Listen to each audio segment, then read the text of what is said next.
Hello, Malcolm here, and welcome to Quiet Time Coaching. This is episode 408, and it's entitled Bravery Inspired by Jesus. Bravery inspired by Jesus. Don't know about you, but I could use some courage in my Christian life quite frequently. This, at the time of recording, is Easter week.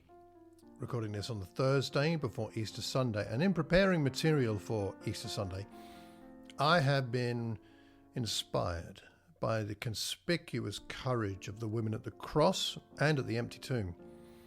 Why did they remain in place at the cross when others fled? Why did they go to the grave when others stayed away? What does this tell us about Jesus and discipleship, about our relationship with him? Consider the scene at the cross in John 19:25. Near the cross of Jesus stood his mother, his mother's sister, Mary the wife of Clopas, and Mary Magdalene. They were near the cross. And then consider the account of the resurrection in Matthew 28, the first 10 verses.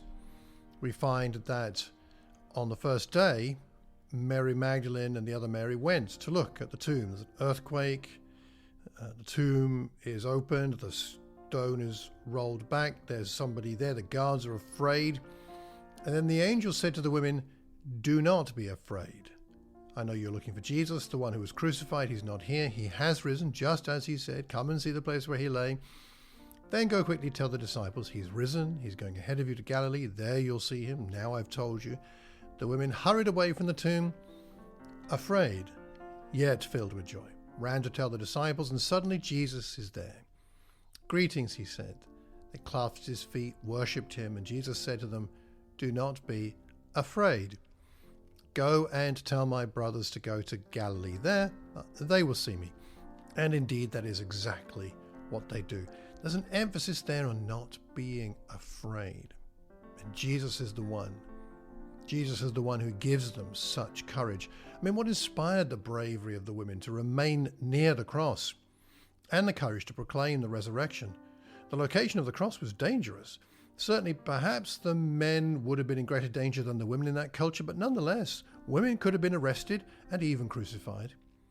And let's face it, but the message of the resurrection was madness, wasn't it? No one expected it, didn't make any sense. Yet, these women ignored the dangers and the potential insults. Why? Well, perhaps for two main reasons. Firstly, the loving, transformational power of Jesus. And secondly, the loving, reassuring presence of Jesus. And how much bravery did it take to stand close to the cross? Indeed, surely an extraordinary level of courage was needed. It seems to me it can only have been love which motivated such bravery. There's nothing else that seems to make sense to me.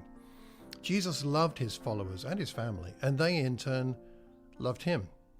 He transformed their lives, and they couldn't stay away. I mean, take Mary Magdalene, for example, who was there at the cross. Her story is short on detail, but long on meaning. From Luke 8, verses 1 and 2, she's one of the people following along with him and the 12. And it says that she was one from whom 7 demons had come out. How I'd love to know more about what that was like. Her life had been transformed. The loving, transformational power of Jesus inspired devoted loyalty in those who followed him. And the loving, reassuring presence of Jesus, as we see in the garden, inspired bold proclamation of his resurrection. His company in the garden sealed the deal, giving the women the courage to talk to the apostles about what they had seen and heard, crazy as it must have seemed. So what might be some applications for us from this? Firstly, we can take inspiration from this to stick with Jesus when things look bleak.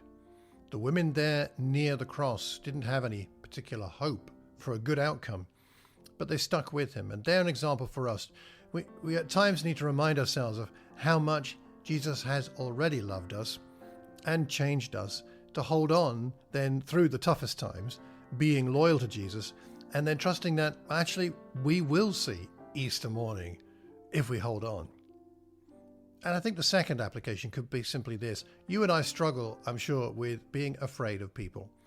We're afraid of people's reactions when we tell them about the gospel. We're afraid that they may think we're mad, especially in our culture these days when Christianity is often seen as intolerant and unkind and demeaning and judgmental of people.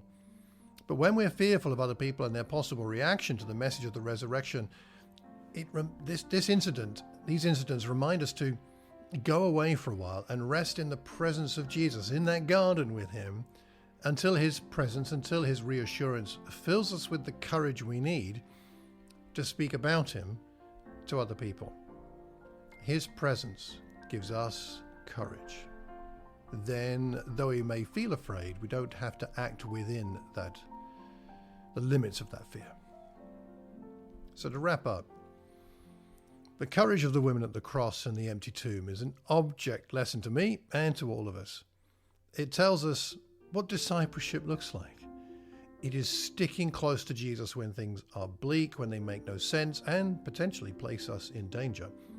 And it means putting ourselves in the right position to be in the presence of Jesus so that he can fill us with the courage we need to live loyal to him and speak well of him. That's why we need these times of quiet with God. What do you think? What inspires you about the example of these women at the cross and in the garden? I'd love to know what you think. Let me know what inspires you and why you think they had that ability to be so brave, so impressively brave. Leave a comment anywhere you hear or see this recording. Please leave it publicly, because then I can learn from you. And let's face it, we learn best when we're learning in community. If you have any questions about the Bible, theological, technical, practical, then you can send me your questions or suggestions. The email is malcolm@malcolmcox.org. And if you'd like a free copy of my ebook on spiritual disciplines called How God Grows His People, then sign up at my website, malcolmcox.org. If you know anybody that might benefit from this recording, please pass the link on. Subscribe to the podcast. Leave a review. Why not? And I do hope between now and the next time that you'll have a wonderful Passion Week, a refreshing time contemplating the cross on Good Friday, and on Easter Sunday, we can all rejoice in the fact that Christ is risen. He is risen indeed. Take care, and God bless.